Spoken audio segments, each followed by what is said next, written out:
Welcome to the Confronting Injustice Lab, the newest project under the umbrella of Confronting Injustice.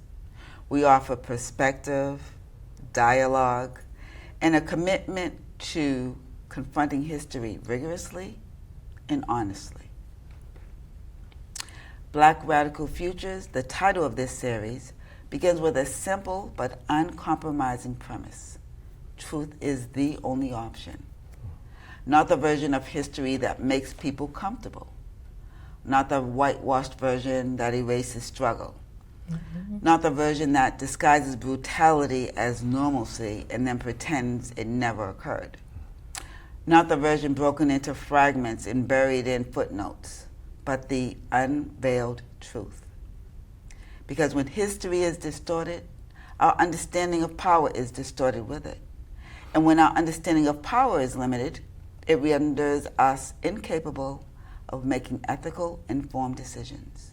It limits our ability to challenge, resist, transform, reclaim, and remake the world around us. This series is not concerned with comfort. It's concerned with clarity. It's concerned with truth.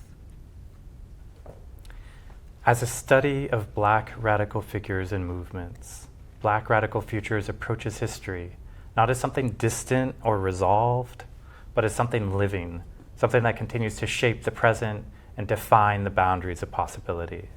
It invites you into a deeper engagement with the past, not simply to remember, but to understand, question, and apply its lessons. We begin with Look for Me in the Whirlwind, the Marcus Garvey story. But this is not a story that starts with Marcus Garvey himself. Instead, it begins with the world that made him necessary, a world emerging from the aftermath of slavery in Jamaica, shaped by inequality, resistance, and the unfinished promise of freedom. From that foundation, this series traces his formation, the rise of his movement, the power of his ideas, the forces that opposed him, and the circumstances surrounding his fall. It also examines his afterlife, not in memory alone, but in the movement, ideologies, and global currents he helped ignite. Through organizations like the Universal Negro Improvement Association, Garvey mobilized millions and articulated a vision of self-determination that reverberates far beyond his lifetime. At its core, the series asks a central question. What does it mean for a man born into the aftermath of slavery to build the largest mass movement of Black people in history? And what does that vision demand of us now? This is not simply a retelling of the past. It is an invitation to confront it fully, to wrestle with its implications, and to consider what it asks of the present. Black Radical Futures challenges us not only to learn history, but to see ourselves in relation to it and to decide what comes next. We begin with a story that starts before the man himself, Marcus Garvey. Born in the aftermath of Jamaica and slavery, he grew up in a world built to contain him. But he dared to imagine freedom on a global level. Mm-hmm. He organized millions, challenged empires.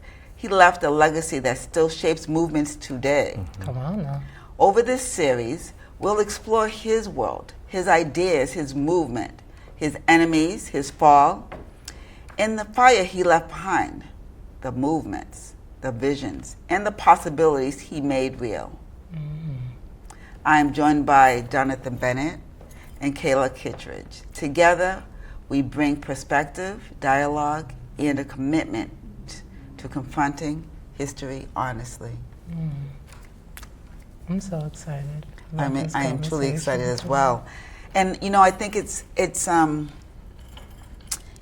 wonderful that we're starting before Marcus Garvey, because the history before Marcus Garvey is what made him who he was, who he became. Absolutely. If we're not talking about the world that he was born into, how can we understand the the things that necessitated his, His moves, his actions. Or Black consciousness Truly. Mm-hmm. How do you think about that? And we're trying to track how Black consciousness throughout African diasporic history and before has remained in people's mindfulness, in their actions, has informed the way in which Black people throughout the world gather, and how particularly we move with that kind of consciousness of togetherness. Right, right. It's interesting. So let's talk about the major factors that influenced Garvey. Okay. So, And maybe starting with the transatlantic slave trade, you think? Well, Go I don't know. for it. You stop where you want to stop because you know this history well. so I think that it's important when we're talking about the transatlantic slave trade and tying it back in today. We just heard, this week that the United Nations had finally decided to recognize the transatlantic slave trade being the, most egregious crime to humanity. Globally, Absolutely. right? With the exception, of two countries, the United States being one of them. And as we dive into this history, I think that, we will walk away having a clear picture as to why that could be and why that is. Right, absolutely, absolutely. Wow. And so for our listeners who are not familiar with the transatlantic slave trade, do we want to give a little overview of what that was and the impact? Yeah, well, the transatlantic slave trade was begun by Portugal, and they were the first carriers or transporters and stealers of human beings that they brought over in ships from particular ports in Africa where they had a colonial presence or installed a colonial presence. Just Portugal alone transported 16,500,000 stolen people from Africa to the Caribbean and to the United States and to other slave ports. And if we include among those other traders the Dutch, the English, eventually the Americans, the Spanish especially, the number of human beings that were stolen and transported across the Atlantic, which is what the trans part of that means, is an incredible number. So there's no exaggeration that the UN would deem this the most egregious crime against humanity. It absolutely has been. Absolutely. It's mind-boggling to think that many human men, women, children, babies, it's almost incomprehensible. Yeah, and when I hear that we are the richest country in the world, the only thing that I hear paired with that is how we became that way. How our economy truly made leaps and jumps was from human beings as imports. Yeah. And I think in addition to those human beings being cargo on those ships, and part of why I brought Cedric Robinson's Black Marxism here is just to return to a passage and to a really important note that he makes, that that cargo brought over cosmologies, they brought over dance and rhythm and poetries, they brought over metaphysics and ethics, strategies for agriculture and for farming, and all of this in the aggregate we might think of as consciousness. These techne, or these techniques by which human beings found ways to survive, but also brought expertise and a particular, and perhaps we'll get into this in future episodes, ancestral relations with their own particular ancestors, but also with the mountains, with the rivers, with the waterways, with the lands, with the fields, with the plots outside of the plantation where they grew their own Creole gardens. Eventually we'll see this for escape, for rebellion, for that moment where emancipation would come. They used and carried that consciousness, and it informed them. So when it was time to liberate themselves, they had been waiting, they had been Right. holding this, and they knew they were free the whole time too. It's not that they ever this consciousness was completely extinguished, and I think that's one of the things, if we're talking about survivance and trying to move into thrivance, that we can see that there's this consciousness demands more. Absolutely, absolutely. And you know, Jonathan, it's interesting that Virgil, you know, I would imagine that 9 out of 10 people are not aware of what you just shared. Clearly not the magnitude of bodies that were transported through that Yeah, transatlantic. that was just the Portuguese, right? And that was that's just- the largest transporter of human beings. Right. But we see that in the 13 millions and the 14 millions for the Dutch and the English. Absolutely. And then to not only talk about like the human beings that were shipped over and like transported as human beings as they were loaded onto these ships and transported off as cargo. We have to talk that once they got to plantations, they were breeding plantations. Yes. Like there were absolutely, Absolutely. In the Caribbean and in the United States. yeah. absolutely. Not only breeding, but seasoning. They went to go Yeah, through a yeah. seasoning, which was Yeah.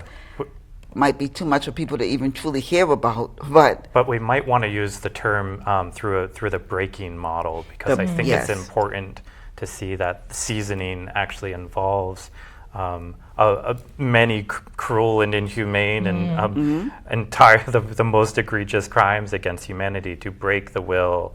Yes. Through terror, through torture, through starvation, Right. through work into exhaustion, work until death. Yes.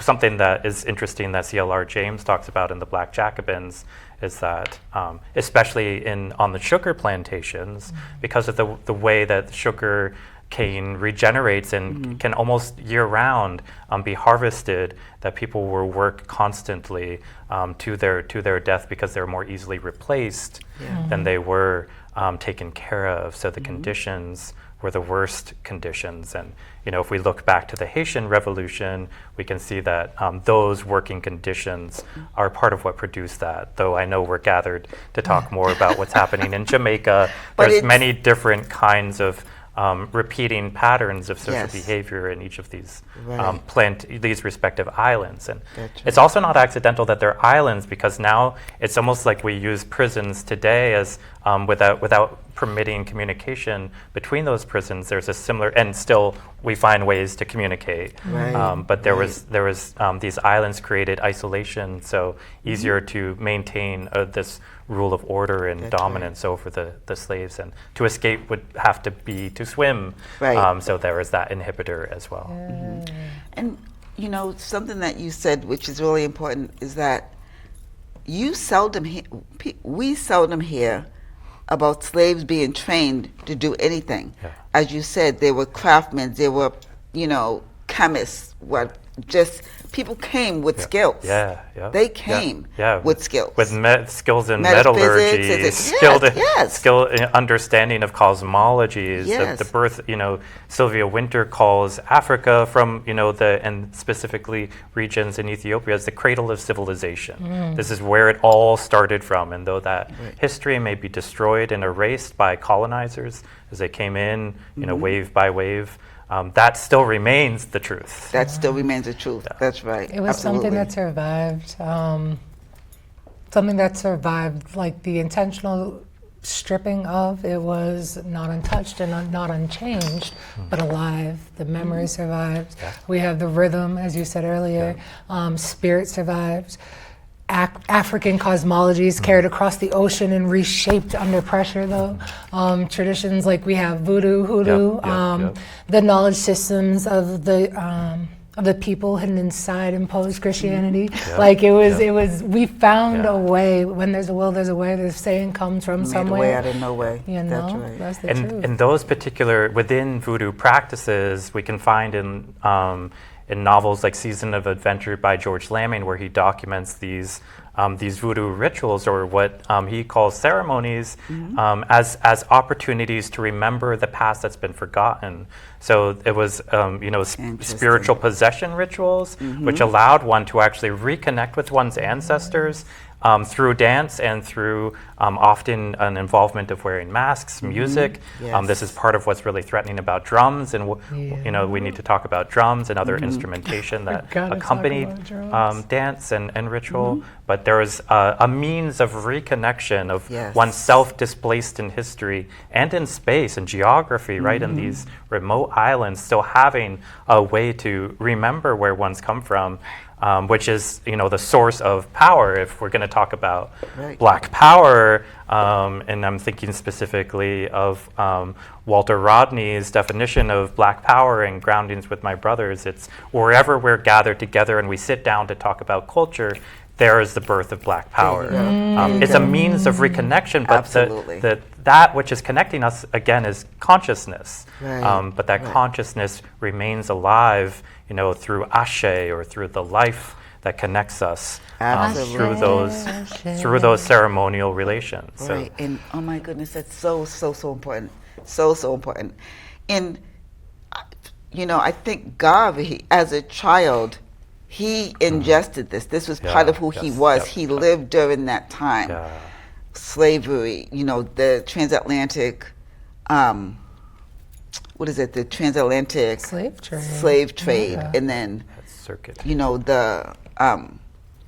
Just the spirit of wanting to be free. Like that was his the environment in which he grew up. And so we go from the transatlantic slave trade to what was happening. Like, what is it? What's the next sort of progression? Maybe we could get into freedom for Jamaicans in the 1830s, but that freedom, which might be a shifting from a plantation model into an indentureship model, but that indentureship model functioned in all the same ways as the plantation, and the plantations were still there. So, freed slaves left the plantation, but then they went back to work, and they were paid an unlivable wage. And often there was increased resentment between them and their ex-masters, because those ex-masters had been disappropriated of what they saw as their property. So the working conditions actually became worse. So free to do what? To be exploited. And that's exactly what happened. Exploitation to an inhumane level. In many different fronts. It was like a full court press. So you have your freedom, but then what? But an unjust legal system, which, as we move towards talking about the Morant Bay Rebellion, what we see is that those laws, similar to Jim Crow laws here in the United States, were designed by the British colonizers, by the big whites and the small whites and the other mulatto class, mixed race classes who had proximity to property and wealth, and so had incentive to maintain that colonial regime because they were literally benefiting from it, and so they, the laws were made to be against and to keep the Black laborers from being able to actually build to a livable life. Even after slavery was abolished in Jamaica in 1834, I think it was, and then we had that 4-year period where you had to, train under your that apprenticeship. The apprenticeship for 4 years, which is bizarre and crazy, as if people weren't coming over with their skills that they had prior to. But here we are. And who's training? Who's training who here? Because and we see a similar thing happen with immigration here in the United States today. We have doctors coming over that have to go right back into U.S. Institutions of education and learning, as if their education outside of here wasn't but that's what I see. And after formal emancipation, the structure didn't disappear. No, it didn't. It just adapted. It was called something different. And it actually, in different regions of Jamaica too, if we're, as we move to start honing in at the area where Marcus Garvey's from, we can see that there's actually greater povertization in St. Thomas parish. This is under a kind of under the the British colonization at this time, though you can see the imprints of Spanish colonization, but also then under the rule of the Church of England or the Queen, but also the Church. So that it's the island is organized by these parishes, and the St. Thomas parish was an incredibly povertized area where there was more working class people. With a denial of access to the rights of self-determination. Right. Heavy taxation, Yep. virtually no political power, no political say. Yeah.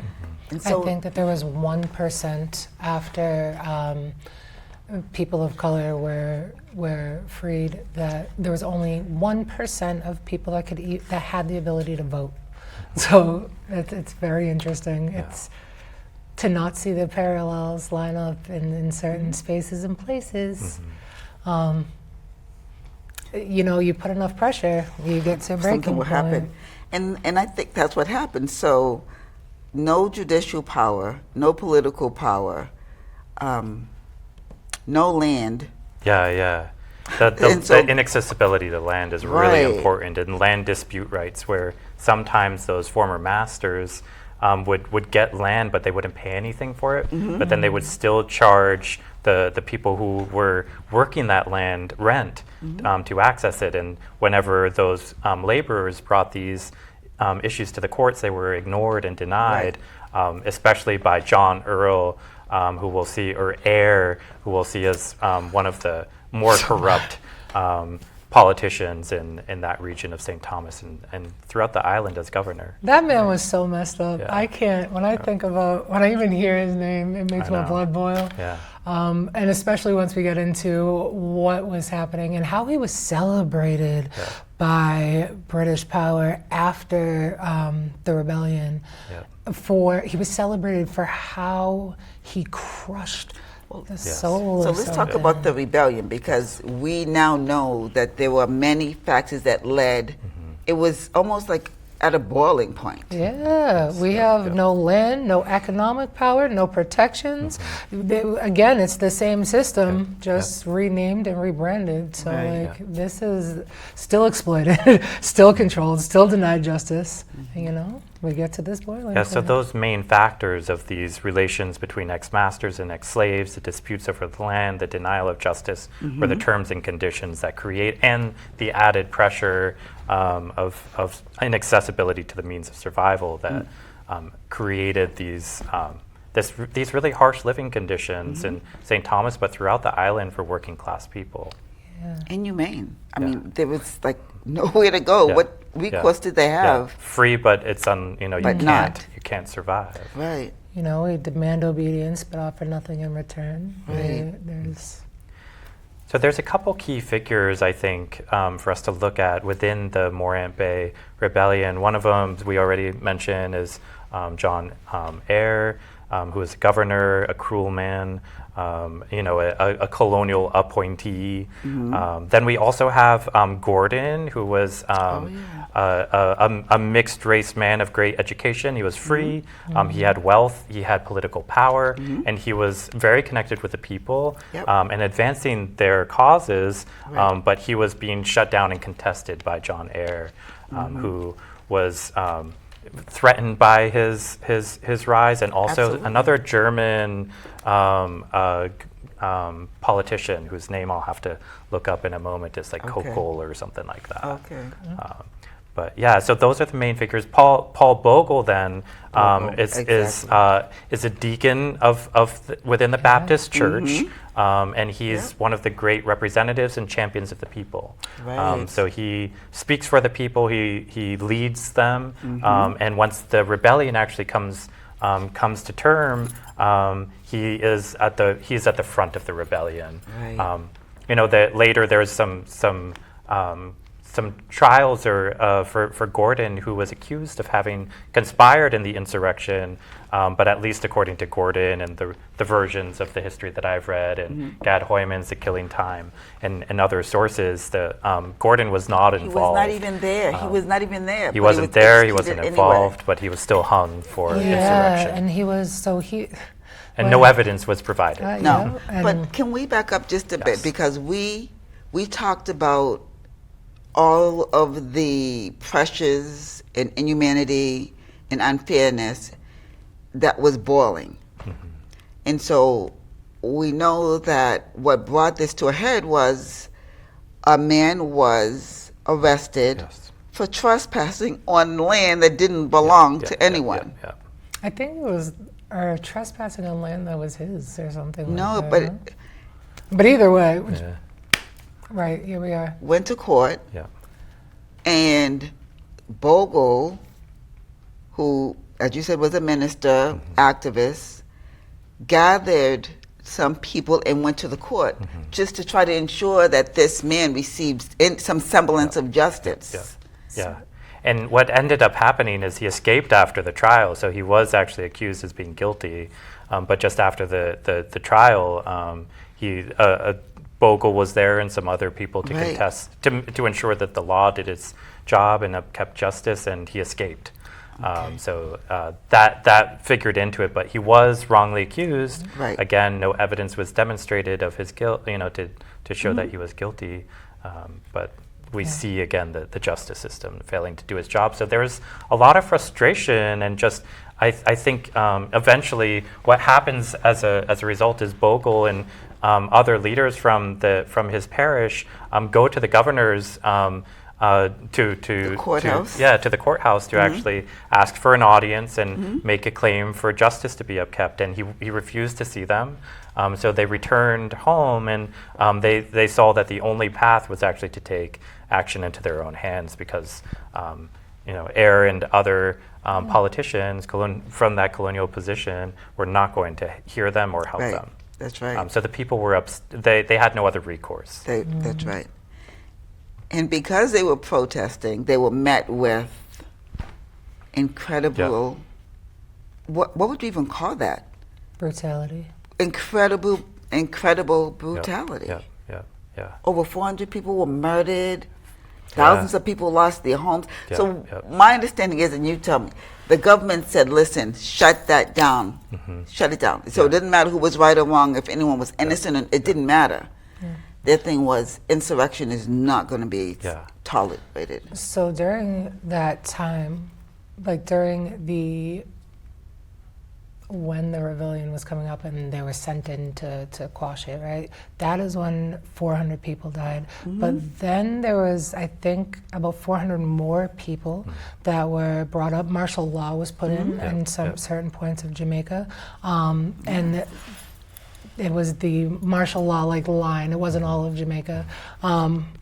And we were talking about how someone else was executed that wasn't even a part of it. That is how he was brought into where martial law was and then executed. But 400 additional people were executed after that, not trying to kill off anyone who was actively involved in it, but to kill off this idea or feeling or sentiment of, they were digging at roots and truly trying to, even the spirit or anything that was a misstep out of colonial power, to oust that. So that we got deep.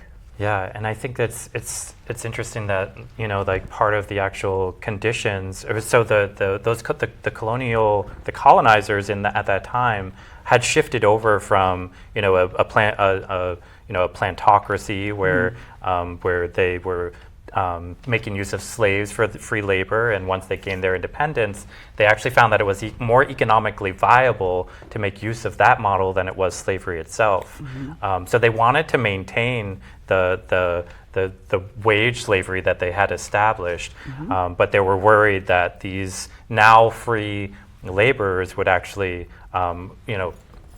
overthrow them or bring about an insurrection, and more importantly that they would lose their highly profitable industry, all still on the backs of unpaid laborers. It was also the shift of what is it, paternalism, and caring for your property. We're still human beings that are property, but this paternalism that was felt by slave owners like on Yeah, plantations. the attitude hadn't gone away. Right. Oh, or no. or rather Yeah. just shift a little bit of Yeah. like, I'm supposed to care for you, Yeah. to these people, we start to see that these Yep, people. the racial discrimination Yeah, was yeah. alive and well and Yeah. upheld from that position of, Yeah. of that colonial presence. And you know, it's interesting because with thousands of people being displaced, with their homes being destroyed by the Colonial authority. colonial Yes, authority, yes. they had no recourse. Where were they going to go? Yeah. And so it was like power and control, Yeah. destroyed thousands of people's homes. They had nowhere to go. Yeah. They had no authority, no Stateless. no status, and so it was like forced, kind of forced people back into this slave labor. Yeah. Yeah. And this is the time in which Garvey was a child, living through, witnessing, seeing, experiencing, and Yeah. even if he were young, Yeah. his father was a learned man. Like Yeah. he read a lot, he was educated. Yeah. Well, he probably self-educated, Yeah. but But Garvey he had a big library. he had a big library, and Garvey had the benefit of experiencing all of that, and that almost filtering into the fiber of who he was. Yeah, yeah. He spent a lot of time in that library, and he had dreams of being a great orator one day, and literally Yes. dreams. He dreamt Yes. of it, speaking in front of hundreds of thousands of people. And but he had a speech impediment, and so he compensated for that with a lot of study, reading, and eventually performing in competitions, and became a very prolific orator and really talented, but also still, as we'll talk about in future episodes, with maybe some gaps still here and there. Right.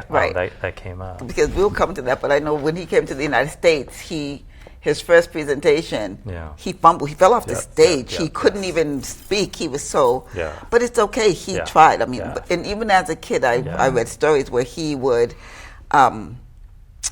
talk to other children and ask them stories or read, or like he just kind of knew it was his destiny to be a leader. You know. Yep. Yeah. And he didn't have like his father. Some might think he was kind of cruel because you remember the one story of his father made him dig a grave, Yeah. and then he pulled up the ladder and left his son there in the grave in the cemetery, Yeah. and just left him there. To meditate on his mortality. Can you That's a imagine rough doing lesson. that to a child?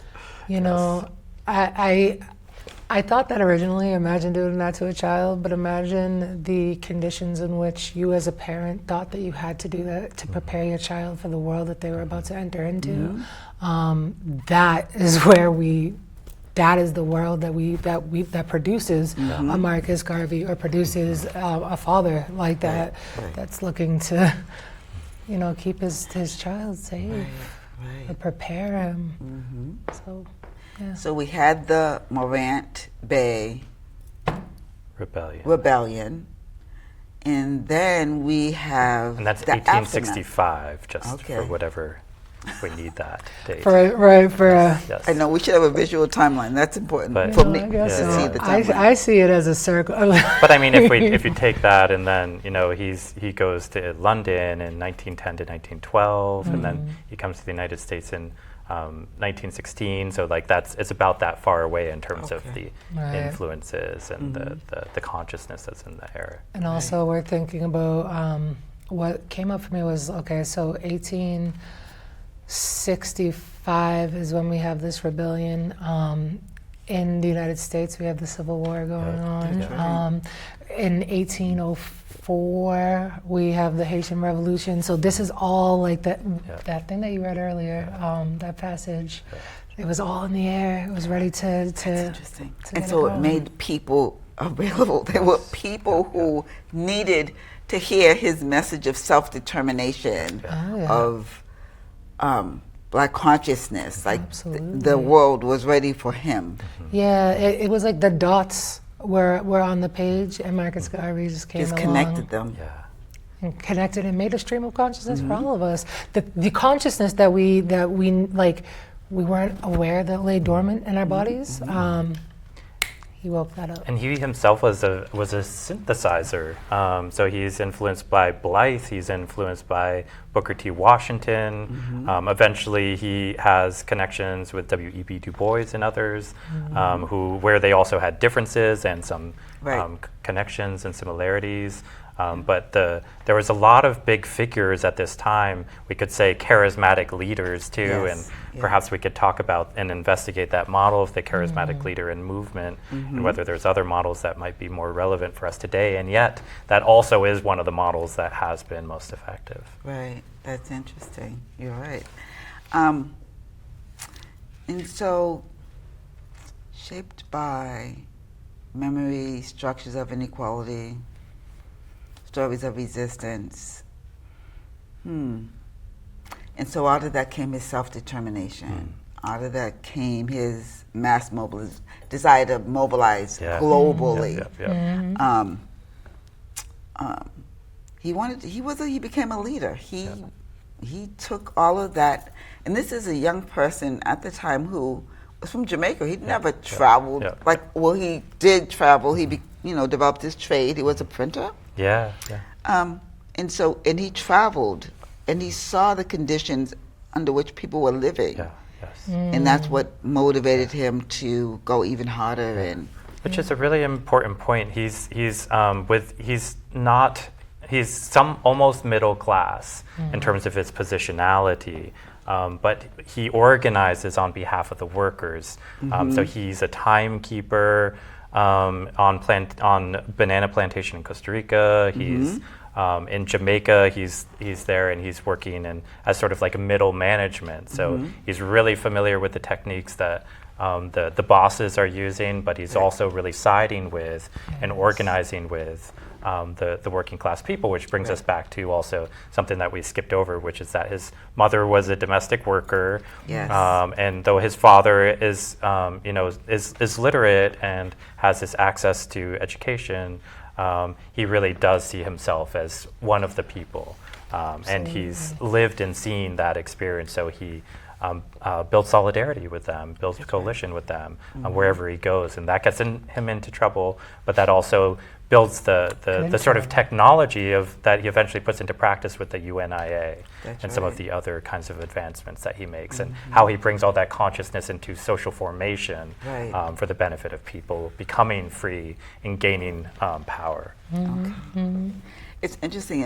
This might take us back a little, but I read that his father, there was outside of the home, there was like a shed or something, and his father would go in there, and he was kind of reclusive, but he had a library, and he would read, and he would separate himself, and he would just read in his library. And so when I heard that or read that, I thought, your position in life does not have to determine where you end up or what you believe. Like I can only imagine what his father's determination or whatever it was that drove his father showed up him and Garvey, I think, in a way that motivated him because he kept going. He didn't give up. Garvey did not give up. I don't think you can. It becomes hard to give up if you and we can talk about that in any situation that we're in. You can roll over and die. You have one of two options, is to keep going or to roll over and die. And rolling over and dying is not an option wasn't an option, at least it was what we're seeing in Garvey. That's for sure. Actually in Look for Me in the Whirlwind, he makes exactly that argument to his audience, which is like, can we do it? And then he returns to it, can we do this? Can we liberate ourselves? Can we become free? Can we, start our businesses and gain power and be self-determined? And he's like, and if we can't, we will die. And that's a pretty significant moment in that speech where it sounds like it's a statement of fact, but what alternative is there but to struggle? And so to not have to struggle, if we're talking about that in today's terms too, that might be a luxury of a certain class or Right. a certain ethno class. That's interesting because, Kayla, we have the option to struggle or not, but there are people for whom even this conversation might be challenging because it goes like most people. Like Marcus Garvey is a major figure. He mobilized the largest movement in the world. Yep. And most people probably do not know who he is. Yeah. And so when you hear about someone who was able to, and we just hit the tip of the iceberg. Oh yeah. But so this might shake some people Yeah. because it kind of it is an invitation for people to rethink their narrative, to rethink Absolutely. what they believe to be true. But also there's some terror in black people gaining black power too within a global racial gendered capitalism that threatens and terrorizes by way of white power. So like it's unsafe to gain power. So to study a figure like him or other black radicals, I think could be unsettling because it looks like the path to suffer under that regime, as we have seen historically for at least 500 years now, that those are the tactics. We know it. So he's one of those figures. He's not only from outside of the United States, and again he comes to the U.S. in 1916, and by 1927 I think he's deported back to he's released from prison and he's deported back to Jamaica and eventually goes back to England, and he passes away in 1943, I believe. But yeah, it's a really quick journey of time that he spends in the United States. So really, the dates that we'll be probably focused on, especially, are like 1915 to like 1923, a really short window. So if you go back to the facts that you were laying up, the largest black movement in history, globally, that still exists. That happened in a really short period of time. So there's Marcus Garvey and showing up at a particular kind of moment in history where Pan-Africanism from the time of is spreading, and we have gatherings and conferences that begin in 1900, where black people from around the world are gathering and starting to figure out how do we get independent, gain more self-determination, and build power together. Yeah, which is major. But it's also courageous too in that moment, right? Because it's not yet totally free. As even as going back to the Morant Bay Rebellion, free but free. That's right. We can ask these questions of what freedom really is. That's right. And how people can be so motivated by greed, power, and the need or desire for power and control can stoop to a level of inhumanity that's beyond most people's comprehension. I think about Hitler and I think, how is that possible? Yeah. And you have to remember that he studied from the United States. He got his ideas from the United States. Absolutely. Yeah, we showed him apartheid. Yeah, come on. Yeah. We point to all of these places around the world globally that were like, oh, that was terrible. Yeah. Oh, look what they're doing over there, South Africa, apartheid. That's wild. We couldn't imagine.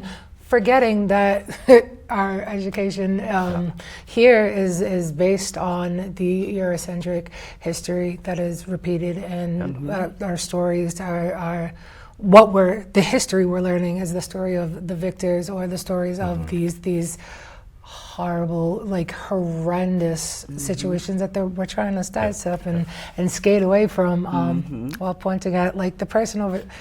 It's so crazy. They studied us. They studied the United States, y'all. Interesting. So I know that our next, when we get together again, we will start with, so today we're talking about what made the man, what made the person. And I think that context is really important because none of us popped out of an eggshell. Like we all have, we come from something. Or many things that shaped who we are, just like Marcus Garvey. His environment, he's a product of his environment, as we all are. And we seldom slow down enough to think about, well, who am I really? What was that environment that shaped me? And who am I really? And the values that I hold, are they someone else's or mine? Like we just, and so we want people to understand the context from which he came. And then when we get together next time, we'll talk about what he was able to accomplish. We actually have an agenda. I probably should look at that just to tell people specifically, because we do have an agenda. We do, we have a mission. But I'm thinking we've talked about what was happening, the context that developed this person as a young person up into a young adult. And I'm thinking, what else? Did we leave anything out? I mean, I think just to reiterate the point that a lot of his study and organizing is actually in the workshop as a printer, and then as a timekeeper in or near the plantations. Traveling. Yep, and then traveling. So he's going to lots of different places throughout the Caribbean and the Americas. So and wherever there are, those are colonies or former colonies that are making use of many of the same tactics that he experienced and witnessed at home. Right. But coming from Morant Bay, where there's also that consciousness of how to rebel and overthrow and resist, that consciousness also carries with him even as he's studying the conditions that are in need of resistance. Right. And he organizes with workers where he goes. So he's someone who's learning through praxis. He's doing it and learning and organizing, and then he's printing and studying and running different newspapers and journals, which are really incredibly successful and distributed again globally. He's at the intersection of sort of consciousness, global consciousness, global Black consciousness that's beginning to really take seed and germinate and turn into the development of an anti-colonial Pan-African movement. Right. Strategist. He was a strategist. I'm not sure if he was winging it as he went along, but clearly all of his experiences prepped him for who he became, or he was becoming along the way.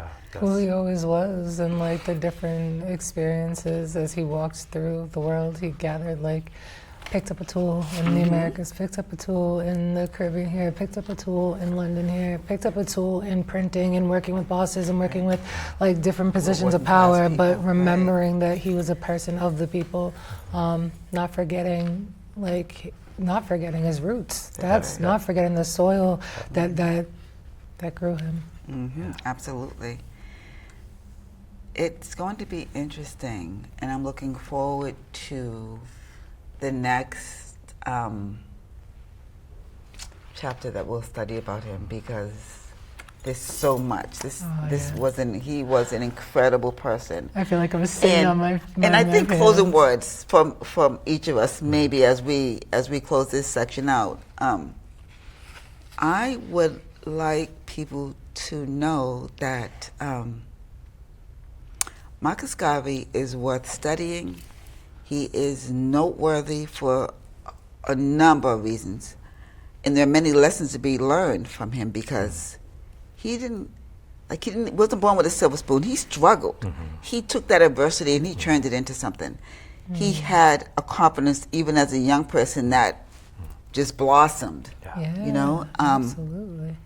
And so I guess my closing message would be, you don't have to be, and he had a speech impediment. Yep. So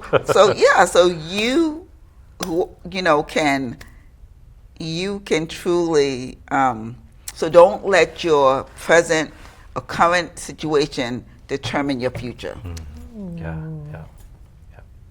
And I'll pass it to either one. I'll take it up and you close. So I think also, sometimes having impediments actually gives you something to push up against, and we can see him, his work ethic of study and overcoming that speech impediment is actually part of what helped him to become the incredible orator that he is. I guess since I'm really focused especially on consciousness, and that's what I've been sort of highlighting in this episode and probably will continue to in the upcoming episodes. I'm interested if and as we try to figure out what's keeping us, what our impediments are, or what's keeping us from being fully self-determined, and or what we have, what's blocking our freedoms. we could talk about, and we'll talk about, political freedom and also mental freedom. So I'm really interested in the mental freedom part, and the kind of consciousness that is cultivated in and through how we gather.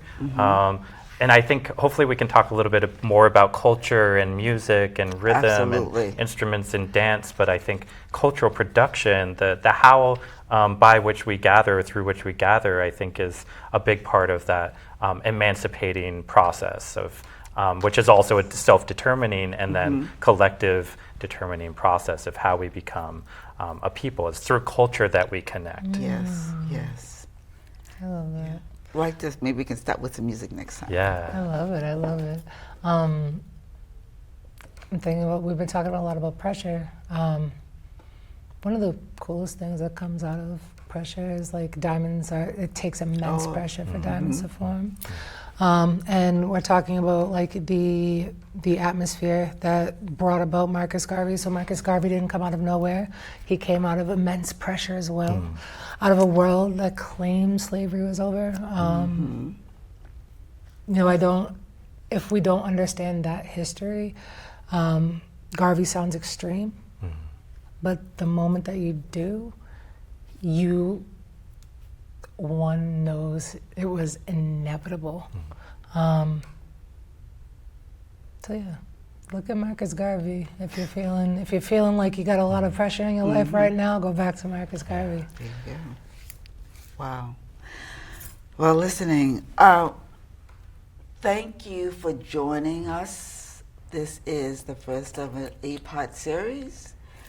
We are thrilled to be able to share with you, and we look forward to our next episode.